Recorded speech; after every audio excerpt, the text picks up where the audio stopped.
Hello everyone, welcome back to online study on. आज के इस वीडियो में कवर करेंगे आधुनिक भारत का एक न्यू टॉपिक, जिसमें देखेंगे क्रिप्स प्रस्ताव और भारत छोड़ो आंदोलन से संबंधित टॉप 25 मोस्ट इंपॉर्टेंट एमसीक्यू। इस वीडियो को आप आखिरी तक ज़रूर देखेंगे, क्योंकि यहाँ पे जो भी मैंने क्वेश्चंस लिए वो काफ़ी अच्छे क्वेश्चंस है। तो चलिए शुरू करते हैं। इस वीडियो का फर्स्ट क्वेश्चन ये बनता है कि भारत में क्रिप्स मिशन किस वर्ष आया था। भारत में क्रिप्स मिशन जो है वो किस वर्ष आया था? तो सही आंसर है ऑप्शन नंबर बी 1942। ठीक है, 1942। 11 मार्च 1942 को क्रिप्स मिशन की घोषणा हुई थी और 23 मार्च 1942 को ये भारत पहुंचा था। ठीक है, 23 मार्च 1942 को भारत पहुंचा था और 30 मार्च को सर स्टैफोर्ड क्रिप्स जो थे उन्होंने अपनी योजना प्रस्तुत की थी और उस योजना में उन्होंने ये कहा था कि द्वितीय युद्ध के बाद भारत को डोमिनियन स्टेट दे देना चाहिए। ठीक है, ये उनकी एक योजना थी। तो यहाँ से क्वेश्चन का राइट आंसर क्या होगा? ऑप्शन नंबर बी याद रखेंगे, 1942। आगे बढ़ने से पहले आपसे एक छोटी सी अपडेट्स के बारे में बात करते हैं। अगर आपने बीपीएससी का फॉर्म अप्लाई किया और आप चाहते हैं कि कहीं आपको फुल लेंथ जो कि मॉक टेस्ट मिल जाए वो भी फ्री में, तो आपको ये मौका हमारी टीम दे रही है। 12, 13 और 14 अक्टूबर को आप फुल बीपीएससी का लेंथ का जो है सेट दे सकते हैं, मॉक टेस्ट फ्री में दे सकते हैं। ठीक है, और इस सेट में जितने भी डिस्कशन होंगे वो आपको अलग अलग टीचर्स के द्वारा, दो टीचर्स के द्वारा अलग अलग आपको कराए जाएंगे तीनों दिन। तो अगर आप इंटरेस्ट रखते हैं तो लिंक आप नीचे डिस्क्रिप्शन में दिया गया, आप वहाँ से चेक कर सकते हैं। एक छोटी सी अपडेट और है, मैं आपको बता दूं कि हमारी कोर्सेज़ की जो प्राइजेज़ है वो बढ़ने वाली है। नेक्स्ट मंथ से ये कोर्सेज़ का प्राइस बढ़ जाएगा, आप यहाँ पे देख सकते हैं। अगर आप चाहते हैं कि कोर्सेज़ को परचेज़ करना तो आप हमारे रेफरल कोड का यूज़ कर सकते हैं, जिसमें 10% का आपको डिस्काउंट मिल जाएगा। लिंक आपको नीचे डिस्क्रिप्शन में दिया गया, आप वहाँ से चेक कर सकते हैं। तो चलिए आज की वीडियो को शुरू करते हैं। सेकेंड क्वेश्चन ये कह रहा है कि किसकी दृष्टि में क्रिप्स प्रस्ताव एक टूटते हुए बैंक के नाम पर एक उत्तर दिनांकित चेक था, जिसको कह सकते हैं कि post dated cheque on the crashing bank. इस क्वेश्चन का सही आंसर क्या है? Option number A Mahatma Gandhi. ठीक है, महात्मा गांधी जी ये ने कहा था कि गांधी जी ने ये कहा था कि यह एक आगे की तारीख का चेक है। ऑप्शन नंबर ए बिल्कुल सही आंसर हो जाता है। क्वेश्चन नंबर थर्ड में क्या दिया है कि निम्नलिखित में से कौन क्रिप्स मिशन के साथ कांग्रेस के आधिकारिक वार्ताकार थे? निम्नलिखित में से कौन क्रिप्स मिशन के साथ कांग्रेस के आधिकारिक वार्ताकार थे? तो सही आंसर होगा ऑप्शन सी, यानी कि पंडित जवाहरलाल नेहरू और Maulana Abul Kalam Azad. Option C will be correct answer. इन सभी क्वेश्चंस को आपको अच्छे से याद रखने हैं। ठीक है, नेक्स्ट क्वेश्चन देखिए। निम्नलिखित प्रधानमंत्रियों में से किसने भारत में क्रिप्स मिशन भेजा था? तो बताइए कि भारत में क्रिप्स मिशन को किसने भेजा था? तो भारत में क्रिप्स मिशन भेजा गया था विंस्टन चर्चिल के द्वारा। ऑप्शन नंबर डी बिल्कुल सही आंसर हो जाता है। क्लीमेंट इटली की बात करें तो क्लीमेंट इटली जब थे प्रधानमंत्री, वो कब थे? तो स्वतंत्रता के समय, यानी कि जब भारत में स्वतंत्रता हुई थी उस वक्त क्लीमेंट इटली ही थे। ठीक है, ब्रिटेन के प्रधानमंत्री। आगे बढ़ते हैं। अगला प्रश्न कह रहा है कि सर स्टैनफोर्ड क्रिप्स की योजना में यह परिकल्पना की थी कि द्वितीय विश्व युद्ध के बाद, फर्स्ट क्वेश्चन में ही मैंने आपको इसके बारे में डिस्कस किया भी था। बताइए कि 30 मार्च 1942 को इन्होंने योजना बनाई थी। तो उस योजना में क्या था कि भारत को डोमिनियन स्टेट दे देना चाहिए। ठीक है, ऑप्शन नंबर डी बिल्कुल सही आंसर है। 14 जुलाई 1942 को कांग्रेस कार्य समिति द्वारा भारत छोड़ो आंदोलन का प्रस्ताव कहां पारित किया गया? सही आंसर होगा ऑप्शन नंबर ए वर्धा में। ठीक है, option A will be correct answer. और मैं आपको बता दूं कि 8 अगस्त 1942 को, ठीक है, 8 अगस्त 1942 को अखिल भारतीय कांग्रेस की जो बैठक बंबई में हुई थी, बंबई के ग्वालियर टैंक मैदान में हुई थी, वहां पर इस प्रस्ताव को मंजूरी मिली थी। तो ये चीज़ आप याद रखेंगे, 8 अगस्त को मंजूरी मिली थी। नेक्स्ट प्रश्न में क्या कह रहा है? अगला प्रश्न ये कह रहा है कि 6 जुलाई 1942 को वर्धा में महात्मा गांधी ने कांग्रेस की कार्य समिति में अपने भारत छोड़ो आंदोलन की चर्चा की थी। तब उस समिति के अध्यक्ष कौन थे? यानी प्रस्ताव पारित करने से पहले 6 जुलाई को 1942 में इन्होंने जब चर्चा की थी इसके बारे में, तो उस वक्त उस समिति के अध्यक्ष कौन थे? तो मौलाना अबुल कलाम आज़ाद। ठीक है, ऑप्शन नंबर सी बिल्कुल सही आंसर हो जाता है। अच्छा, भारत छोड़ो आंदोलन को एक और नाम से जाना जाता है, वो क्या नाम है? तो अगस्त क्रांति के नाम से भी जाना जाता है। ठीक है, नेक्स्ट क्वेश्चन देखिए। 8 अगस्त 1942 में कांग्रेस ने भारत छोड़ो आंदोलन कहां से प्रारंभ किया था? भारत छोड़ो आंदोलन कहां से प्रारंभ किया था, जिसको अगस्त क्रांति भी कह सकते हैं? तो ये स्टार्ट किया गया था ऑप्शन ए बम्बई। ठीक है, वर्तमान में मुंबई और उस वक्त बम्बई। कांग्रेस के अध्यक्ष भी कौन थे? तो कांग्रेस के अध्यक्ष जो थे वही थे मौलाना अबुल कलाम आज़ाद। मौलाना अबुल कलाम आज़ाद जो है वो सर्वाधिक समय तक कांग्रेस के अध्यक्ष रहने वाले व्यक्ति थे, लगातार 6 वर्षों तक वो थे।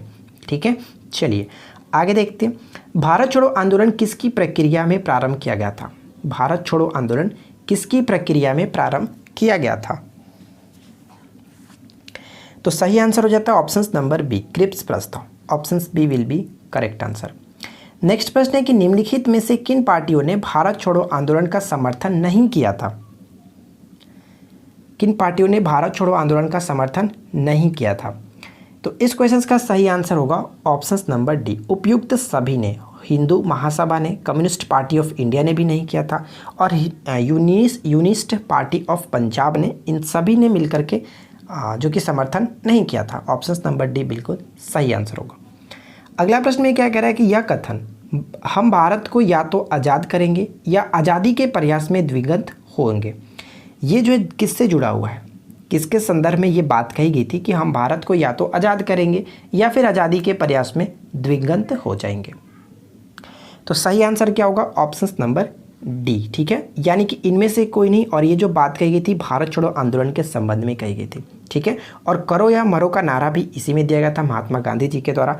एक क्वेश्चन और, भारत छोड़ो का नारा किसने दिया था? भारत छोड़ो का नारा जो दिया गया था यूसुफ मेहर अली के द्वारा दिया गया था, यूसुफ मेहर अली, ठीक है।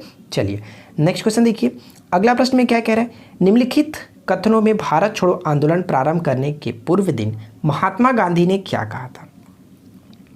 भारत छोड़ो आंदोलन प्रारंभ करने के पूर्व दिन महात्मा गांधी ने क्या कहा था? महात्मा गांधी ने कहा था, ऑप्शन नंबर सी बिल्कुल सही है, कि राजसी रियासतों के राजाओं को अपनी जनता की प्रभुसत्ता स्वीकार करने को कहा था। इसलिए ऑप्शन नंबर सी को टिक करेंगे, ठीक है। आगे देखिए, नेक्स्ट प्रश्न है कि निम्नलिखित में से कौन भारतीय राष्ट्रीय कांग्रेस का लगातार 6 वर्षों तक अध्यक्ष रहा?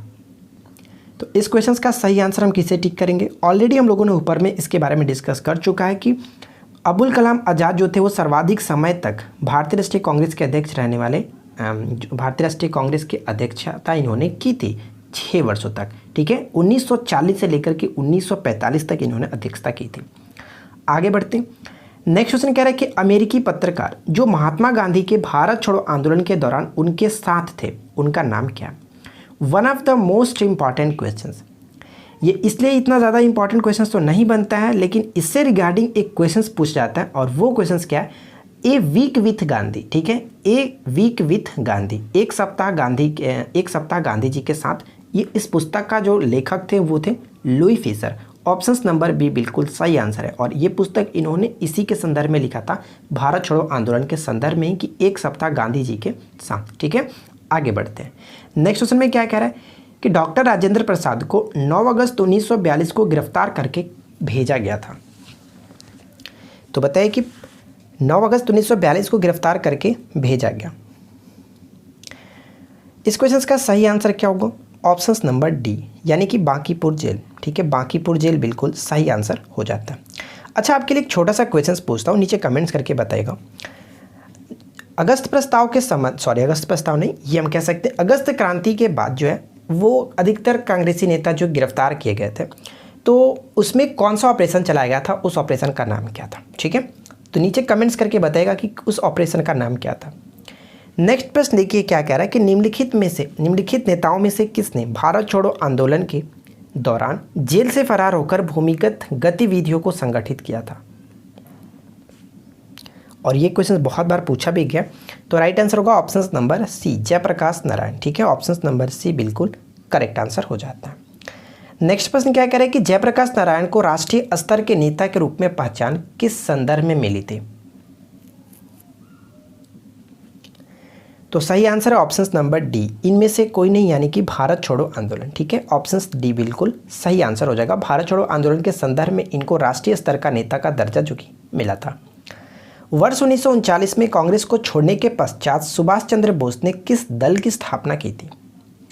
सुभाष चंद्र बोस ने किस दल की स्थापना की थी? तो सुभाष चंद्र बोस ने फॉरवर्ड ब्लॉक की स्थापना की थी, ठीक है। ऑप्शन नंबर डी, 1939 में ये किसकी अध्यक्षता कर रहे थे? तो आप कहोगे त्रिपुरी की अध्यक्षता कर रहे थे, ठीक है। त्रिपुरी कहाँ पे? तो मध्य प्रदेश के जबलपुर में उनकी अध्यक्षता ये कर रहे थे, और उसको इस्तीफा देने के पश्चात इन्होंने फॉरवर्ड ब्लॉक की स्थापना की थी। एक क्वेश्चन और पूछा जाता है कि जो सुभाष चंद्र बोस थे 1939 में जब इन्होंने इस्तीफा दिया तो इनके जस्ट बाद कांग्रेस के अध्यक्ष कौन बने थे? तो राजेंद्र प्रसाद। ठीक है, राजेंद्र प्रसाद। चलिए आगे बढ़ते हैं। नेक्स्ट प्रश्न देखिए क्या कह रहा है। आज़ाद हिंद फौज के प्रथम सेनापति कौन थे? आज़ाद हिंद फौज के प्रथम सेनापति कौन थे? आज़ाद हिंद फौज 1943 में अस्तित्व में आया हुआ था और इसके सेनापति की बात करें तो Mohan Singh. Option D correct answer होगा। ठीक है, आगे बढ़ते हैं। नेक्स्ट क्वेश्चन कह रहा है कि इनमें से किसने रानी लक्ष्मीबाई रेजिमेंट की स्थापना की थी? रानी लक्ष्मीबाई रेजिमेंट की स्थापना किसने की थी? तो करेक्ट आंसर क्या होगा? Option number D Subhash Chandra Bose ने 1943 ईस्वी में ही की थी, जिसके प्रमुख तो सुभाष चंद्र बोस थे, लेकिन सेनापति किसे बनाया गया था? तो सेनापति के रूप में लक्ष्मी स्वामीनाथन। ठीक है, लक्ष्मी स्वामीनाथन और साथ ही साथ जानकी डावर, इन दोनों को भी आप याद रखेंगे, सेनापति के रूप में थे। ठीक है, आगे बढ़ते हैं। नेक्स्ट क्वेश्चन क्या कह रहा है कि निम्नलिखित में से किसने 1945 में आज़ाद हिंद फौज की ओर से लाल किले में मुकदमे में पैरवी कर रहे वकीलों की अध्यक्षता की थी? One of the most important questions. बताइए कि इस क्वेश्चन का सही आंसर क्या होगा? वकीलों की अध्यक्षता कर रहे थे भुल्लाभाई देसाई। ऑप्शन बी बिल्कुल करेक्ट आंसर है। ठीक है, भुल्लाभाई देसाई। अगला प्रश्न है कि भारतीय स्वतंत्रता संग्राम के दौरान निम्नलिखित में से किसने द फ्री इंडियन लीजन नामक सेना बनाई थी? द फ्री इंडियन लीजन नामक सेना बनाई थी किसने? तो सही आंसर किसे टिक करेंगे? ऑप्शन नंबर सी को, सुभाष चंद्र बोस। ठीक है, ऑप्शन सी बिल्कुल सही आंसर होगा। आगे बढ़ते हैं। नेक्स्ट क्वेश्चन कह रहा है कि निम्नलिखित में से किसने सुभाष चंद्र बोस को देश नायक कहा था? तो बताइए कि सुभाष चंद्र बोस को देश नायक के नाम से जाना जाता था, तो किसने इनको कहा था देश नायक? रविन्द्रनाथ टैगोर, यानी ऑप्शन नंबर डी बिल्कुल सही आंसर होगा। ठीक है, रविन्द्रनाथ टैगोर जी ने कहा था देश नायक। यहाँ से दो क्वेश्चन रिवाइज भी कर लेते हैं। मैंने आपको पहले बहुत बार बता चुका है कि महात्मा गांधी को महात्मा किसने कहा था? तो रविन्द्रनाथ टैगोर ने ही कहा था। और महात्मा गांधी को राष्ट्रपिता किसने कहा था? तो राष्ट्रपिता कहा था सुभाष चंद्र बोस ने। तो ये 2-3 क्वेश्चन है जो कि इससे जुड़े हैं और पूछा जाता है। अगला प्रश्न देखिए क्या है। नेक्स्ट प्रश्न ये कह रहा है कि समाजवादी ही क्यों किसकी रचना है? इसको एक्चुअली अक्सर जो कि इंग्लिश में ही पूछा जाता है, वाई सोशलिज्म। ठीक है, वाई सोशलिज्म किसकी रचना है? और यहाँ पे हिंदी में इसको लिखा गया कि समाजवादी ही क्यों किसकी रचना है? तो इस क्वेश्चन का सही आंसर किसे टिक करेंगे? ऑप्शन बी को, यानी कि जयप्रकाश नारायण जी को। ठीक है, और जयप्रकाश नारायण जी को किस नाम से जाना जाता था? लोक नायक के नाम से जाना जाता था, ये आप याद रखेंगे। चलिए अगला प्रश्न देखिए क्या कह रहा है। नेक्स्ट प्रश्न ये दिया गया कि कांग्रेस के किस अधिवेशन में कांग्रेस का लक्ष्य समाजवाद घोषित किया गया था? जो कांग्रेस का लक्ष्य था वो समाजवाद घोषित किया गया था, और वो अधिवेशन कौन सा था? तो 1936 का लखनऊ अधिवेशन। ठीक है, 1936 का लखनऊ अधिवेशन, जो कि जवाहरलाल नेहरू कर रहे थे इसकी अध्यक्षता। आगे बढ़ते हैं। नेक्स्ट प्रश्न में क्या कह रहा है कि भारतीय जो बोल्शेविक पार्टी है इसकी स्थापना किसने की थी? भारतीय बोल्शेविक पार्टी की स्थापना किसने की थी?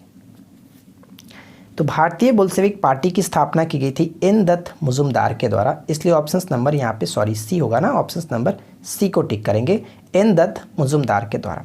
कोई प्रॉब्लम नहीं। चलिए अच्छा, कब किया गया था ये भी हम बात कर लेते हैं कि इन्होंने भारतीय बोल्शेविक पार्टी का गठन जो कब किया था? 1939 ईस्वी में किया था। कहाँ पे? तो बंगाल में, याद रखेंगे बंगाल में। अगला प्रश्न देखिए क्या कह रहा है। नेक्स्ट प्रश्न ये कह रहा है कि संविधान निर्मात्री निकाय की रचना किस प्रस्ताव का अंग था? संविधान निर्मात्री निकाय की जो रचना है वो किस प्रस्ताव का अंग था? तो इस क्वेश्चन का सही आंसर है ऑप्शन नंबर सी, यानी कि क्रिप्स प्रस्ताव। ठीक है, ऑप्शन सी बिल्कुल सही आंसर है। तो उम्मीद करते हैं कि आप लोग को ये वीडियो जरूर अच्छी लगी होगी, और वीडियो में जो दी गई जानकारी अगर पसंद आई हो तो वीडियो को लाइक करें, अपने दोस्तों के साथ शेयर करें। अगर आपने वीडियो को ध्यान से सुना है तो इन्हीं में से मैंने यहाँ पे 3 क्वेश्चन आपको क्यूज के तौर पे दिया है, और इन सभी का राइट आंसर आप नीचे कमेंट्स करके बताएंगे। पहला क्वेश्चन ये है कि ए वीक विथ गांधी के लेखक कौन है? ठीक है, पहला क्वेश्चन।